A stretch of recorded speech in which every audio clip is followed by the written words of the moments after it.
Hey guys, this is Jasu Bakuhatsu and welcome back to Let's Play Mega Man 4 using only the uncharged Buster Cannon. This time we'll be playing through Pharaoh Man's stage, and this one starts off with a really fun gimmick, in my opinion. The best way through the quicksand here is with a bunch of short little bunny hops, which has always been my personal favorite mode of transportation in Mega Man games. Between the scorpions and the quicksand and the aerial bombardment, there's a fair bit going on in this section, which makes it quite a bit of fun. It's a shame that it doesn't last very long. Just like the Rain and Toad Man stage, the quicksand here is never seen again once you reach the indoor section of the stage. On the other side of this last gap is an alternate path that leads to the balloon special item. I'd get it just for the chance to play in more quicksand, but sadly I couldn't make the jump this time. This first indoor section isn't anything special, just flat terrain and a bunch of enemies that are very easily skipped past. Though the blue torches here are a nice visual touch, I think. They sort of liven up the place and keep it from looking too drab and brown. One somewhat common criticism I've heard of Mega Man 4 is that some people think the stage graphics don't use enough different colors, and this is the one stage where I can kinda see that.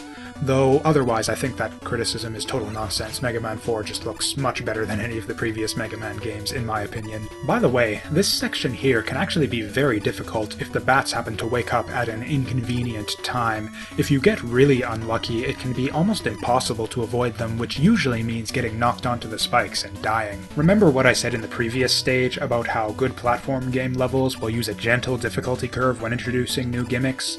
Well, this stage kinda screws that up really badly with regard to these balloon platforms. This second section is much easier than the first, mainly due to the flatter terrain and more predictable enemies. Though the final jump over the last flying mummy head can actually take a fair bit of precision. And with that, the stage is basically over, and it's now time for Pharaoh Man. Pharaoh Man has two main attacks. He'll either hop around throwing little orange balls at you, or he'll stand around charging up for a big orange energy wave. And the more time he wastes doing that charge attack, the easier the fight becomes. With that said, the timing to jump over it can be a bit tricky if you get stuck on the side like I did here. Ideally, you want to be one step above Pharaoh Man when he starts spamming that charge attack. And getting hit with this attack does a lot of damage, so you really have very little room for error if you end up getting stuck in this position. It's still a pretty easy fight if you have the timing down, but unfortunately, I kind of suck at this game, so, well, that happened. As punishment, I guess I have to think of some more things to actually say about this boss.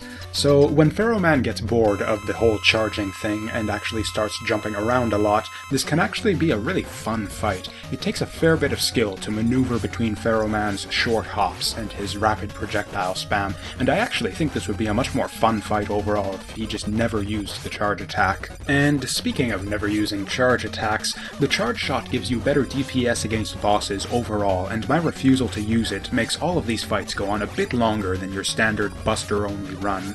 This can make tedious, awful bosses a bit more of a pain to deal with, like you saw with Dustman previously, but on the other hand it also makes the fun bosses, like Pharaoh Man here, a bit more challenging and exciting to fight. In either case, the main trick to winning this fight is to try and stay on higher ground as much as possible, since it makes both of his attacks much easier to dodge. For our victory over Pharaoh Man, we get the chargeable Pharaoh Shot, probably one of the most useful items in the game, and it also has some kind of interesting properties that I unfortunately won't get a chance to show off in this LP. Maybe some other time. In any case, that is all for Pharaoh Man. As always, thank you all for watching, and I'll see you next time.